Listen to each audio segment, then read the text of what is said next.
नमस्कार, मैं आर के पाल आप सभी दर्शकों का स्वागत करता हूं आपके अपने न्यूज़ चैनल शहर का दर्पण में। अब सभी खबरें विस्तार से। लखनऊ में आज सहाबा एक्शन कमेटी के संस्थापक की अब्दुल वाहिद फारूकी ने एक प्रेस वार्ता की, जिसमें उन्होंने मीडिया को बताया कि आने वाली 11 जून को वह एक कार्यक्रम करने जा रहे हैं जिसका नाम जलसा-ए-आम दहशतगर्दी का इलाज साहिबाबाद रजी की गुलामी रखा गया है। साथ उन्होंने ये बताया कि इस कार्यक्रम के माध्यम से वह जनता में जिस तरह से लोग दहशत में जी रहे हैं उन लोगों को जागरूक करना है। साथ ही उन्होंने बताया कि उनकी संस्था के द्वारा और भी कई कार्य किए जाते हैं, जिनमें से जिन बच्चों के माता पिता फीस देने में असमर्थ होते हैं उनकी फीस भी देते हैं। साथ ही जिन बच्चियों के विवाह नहीं हो पाते हैं उनका विवाह भी संस्था के द्वारा कराया जाता है। शादी इस तरह के कई कार्यक्रम गरीब निर्बल लोगों के लिए वह आए दिन करते रहते हैं। यदि कोई भी प्रदेश भर में कोई भी व्यक्ति उनसे मदद लेना चाहता है तो उनकी संस्था से संपर्क कर सकते हैं। आइए देखते हैं हमारे संवाददाता की एक रिपोर्ट।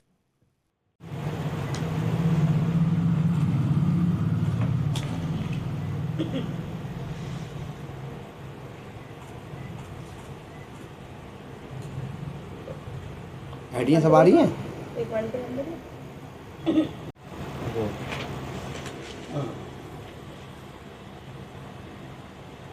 जी तरफ से 11 जून को एक बड़ा कार्यक्रम होने जा रहा है जिसका टाइटल होगा दहशतगर्दी का इलाज। उसको लेकर क्या कुछ कहना चाहेंगे और क्यों इस मुद्दे को चुना आपने, उसको लेकर बताइए। देखिए, हमने ये मुद्दा जो चुना, हम सभी लोग देखते रहते हैं कि हमेशा एक जगह पर ले जा करके इस्लाम को दहशतगर्दी से जोड़ दिया जाता है, जबकि दहशतगर्दी फैलाने वाले का कोई मज़हब नहीं होता, उसका इस्लाम से कोई ताल्लुक़ नहीं है।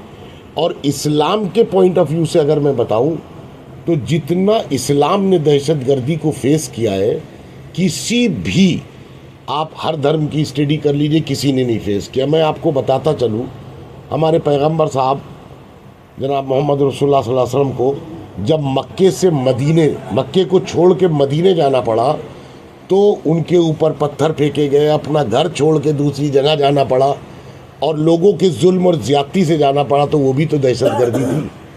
हमारे खलीफा दोम हज़रत उमर रज़ियल्लाहु ताला अन्हु को नमाज की हालत में शहीद कर दिया गया, वो भी दहशतगर्दी थी। हमारे तीसरे खलीफा को 40 दिन तक के पानी नहीं मिला, हज़रत उस्मान गनी रज़ियल्लाहु ताला अन्हु को कुरान पढ़ते की हालत में शहीद कर दिया गया, वो भी तो दहशतगर्दी थी। हमारे चौथे खलीफा हज़रत अली रज़ियल्लाहु ताला अन्हु को नमाज़ पढ़ाते की हालत में शहीद कर दिया गया, वो भी तो दहशतगर्दी थी। हज़रत हुसैन रज़ियल्लाहु ताला अन्हु जो पूरी उम्मत मुसलमा के लिए बल्कि सब के लिए शहज़ादे थे, रसूलुल्लाह सल्लल्लाहु अलैहि वसल्लम के नवासे थे और बहुत चहीते और बड़े दुलारे थे, उनको भी करबला के मैदान में शहीद कर दिया गया, तो ये भी तो दहशतगर्दी। जबकि दुनिया में सबसे ज़्यादा अगर दहशतगर्दी को किसी मज़हब ने फेस किया है वो इस्लाम ने फेस किया।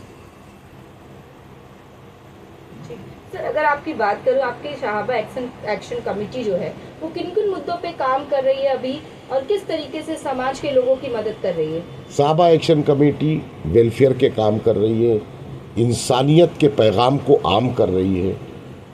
और चूँकि हम आपको फिर इस्लामी पॉइंट ऑफ व्यू से बताएंगे कि हमारे यहाँ कुरान में और इस्लाम ने हमको ये सिखाया है कि पड़ोसी के हुकूक, पूरे कुरान की आप स्टडी कर लीजिएगा तो कहीं पर भी मुसलमान लफ्ज़ नहीं लिखा। और पड़ोसी के हुकूक में यह है कि अगर तुम्हारा पड़ोसी भूखा है तो कुरान वालों तुम पे निवाला हराम है।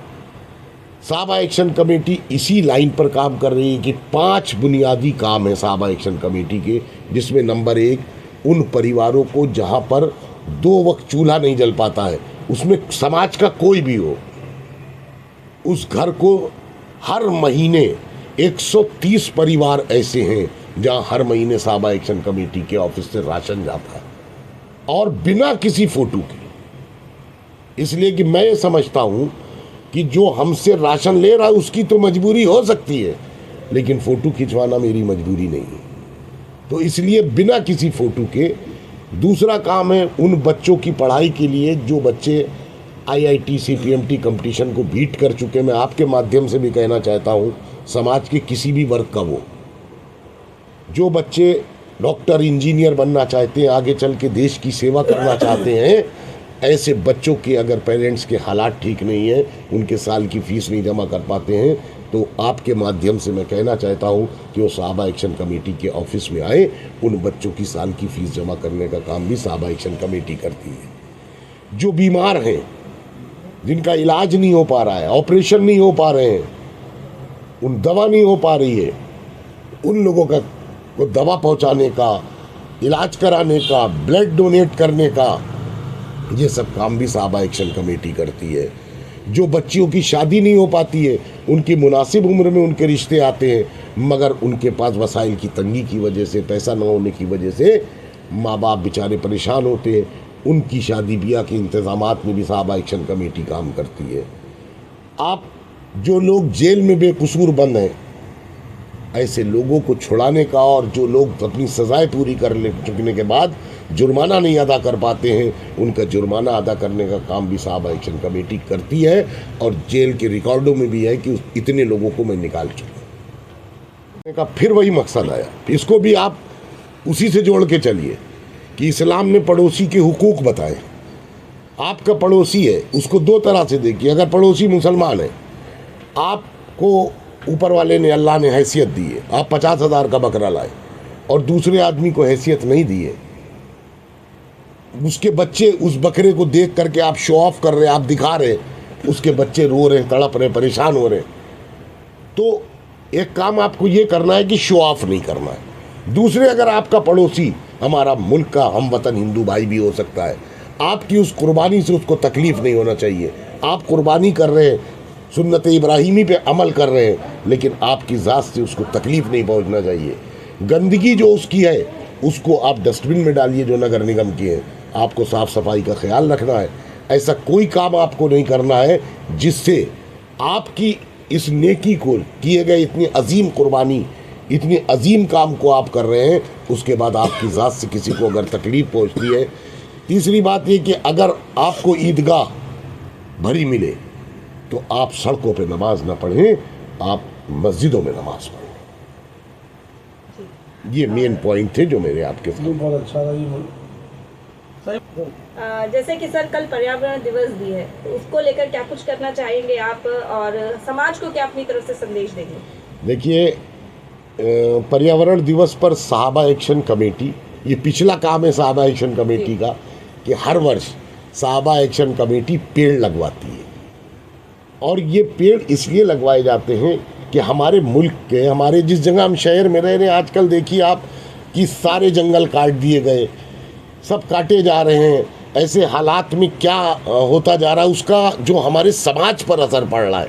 तो मेरा सब लोगों से ये कहना है कि हर अगर आदमी ये कोशिश करे, अपने अड़ोस पड़ोस, सड़क पे बहुत सारी खाली जगह है, जहाँ कम से कम एक पेड़ लगा ले।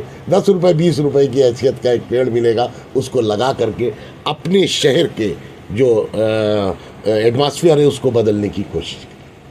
तो साहबा एक्शन कमेटी की तरफ से जो भी आपसे मिल सकते हैं। साहबा एक्शन कमेटी शाम को डेली साल के 365 दिन मैं अवेलेबल रहता हूँ, और जगह जगह साहबा एक्शन कमेटी के बोर्ड लगे हैं, नंबर हैं, लोग उसी से कांटेक्ट करते हैं। और मैं 365 दिन शाम को 8 बजे से लेकर 12 बज जाए, 1 बज जाए, 2 बज जाए, तब तक लोगों का काम हो। मत होइए कंफ्यूज, देखते रहिए शहर का दर्पण न्यूज़, क्योंकि खबरों की नब्ज़ पहचानते हैं हम। फिर अगले बुलेटिन में मुलाकात होगी, तब तक के लिए नमस्कार।